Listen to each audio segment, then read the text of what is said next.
Ok, ça devient intéressant ici. Enfin, c'était déjà intéressant, mais là, ça va devenir encore plus intéressant. Vous voulez modifier uniquement la couleur du ciel. Comment vous allez faire?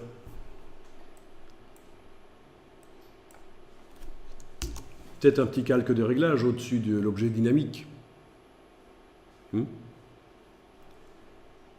Menu de la...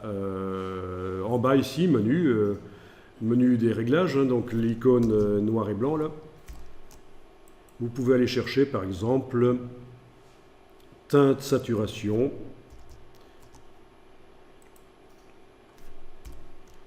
Voilà, vous avez un réglage de teinte saturation. D'accord? Bon, ça aurait été la même chose si j'étais allé dans menu calque, nouveau calque de réglage, teinte saturation. Ok, le panneau propriété devrait apparaître. Il n'apparaît pas chez moi, je vais double-cliquer sur la partie gauche ici. Où est-ce qu'il est?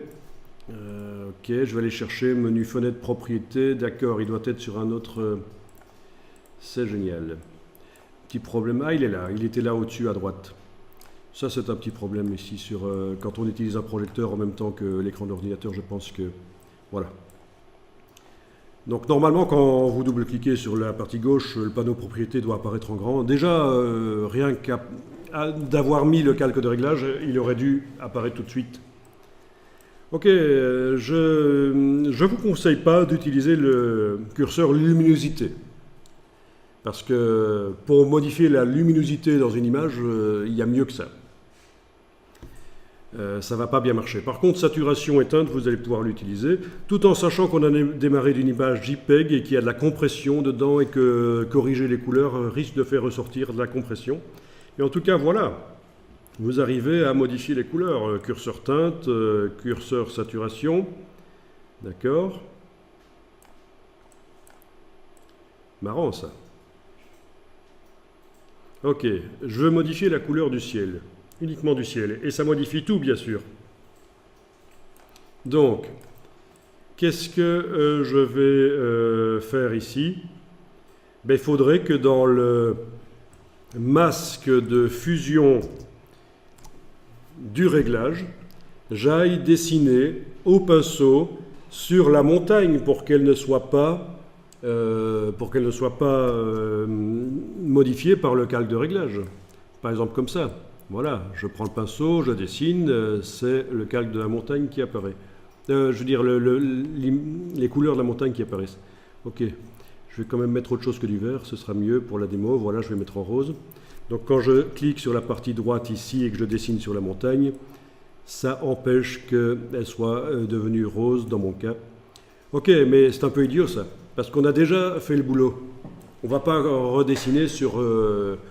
puisqu'on a dessiné ici en noir sur le ciel.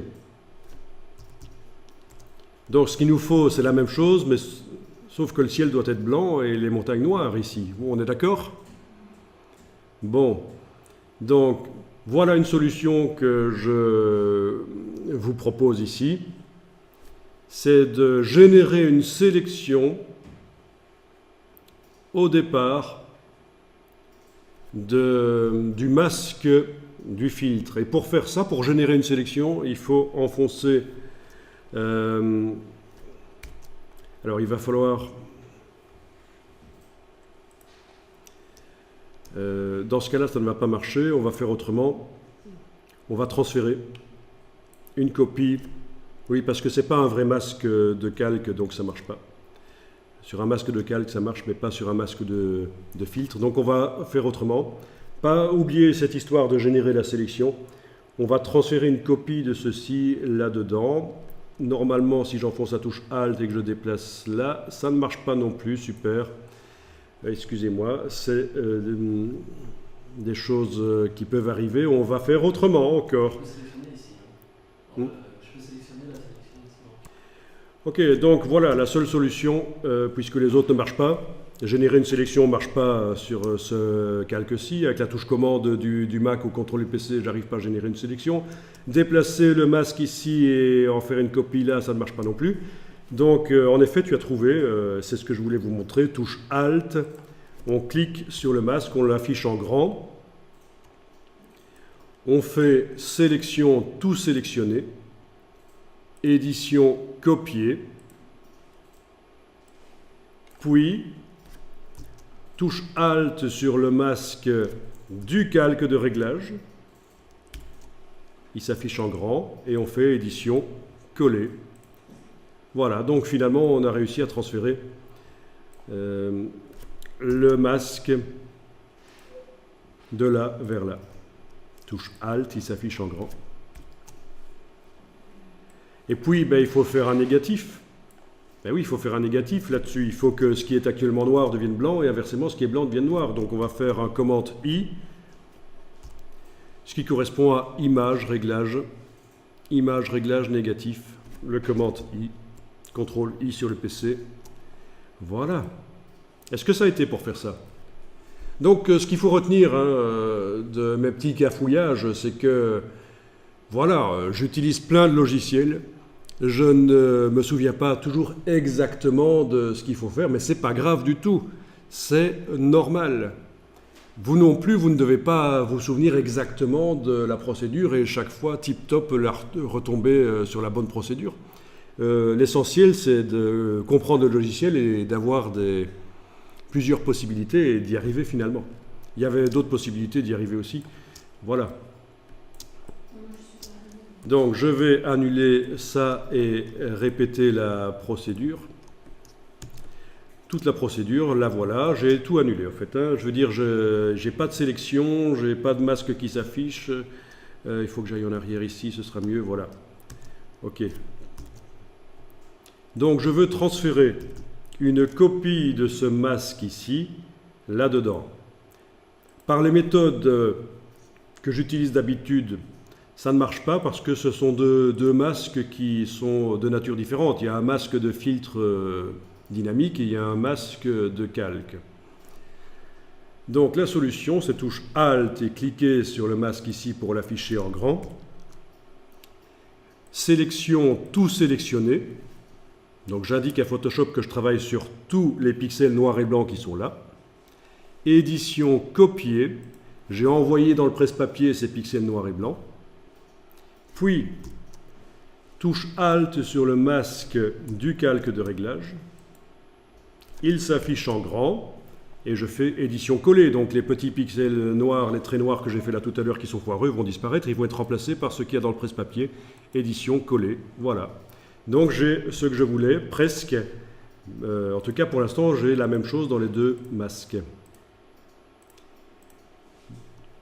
Ce masque du calque de réglage doit s'afficher en grand parce que je dois faire un négatif sur ces pixels-là en faisant un commande I, image réglage négatif.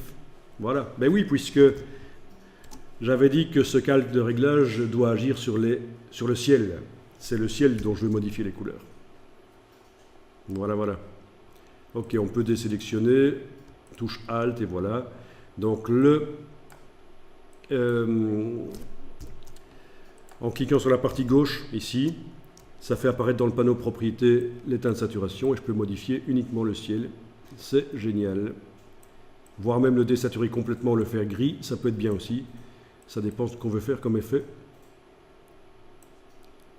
Mais dans le cas d'une eau minérale, pourquoi pas?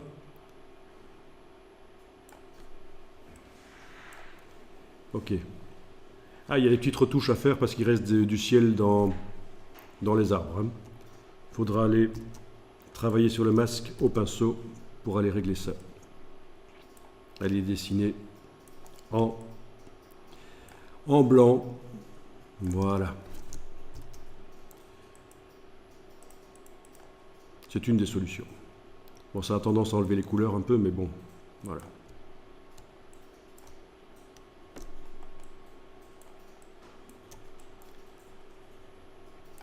Bon, ben, c'était l'occasion de voir un peu les retouches comme ça.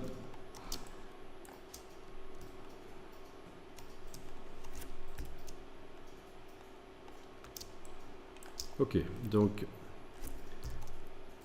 ce qui est bien, c'est que tout est modifiable. Vous pouvez même faire plusieurs versions Vous allez pouvoir faire plusieurs versions de votre montage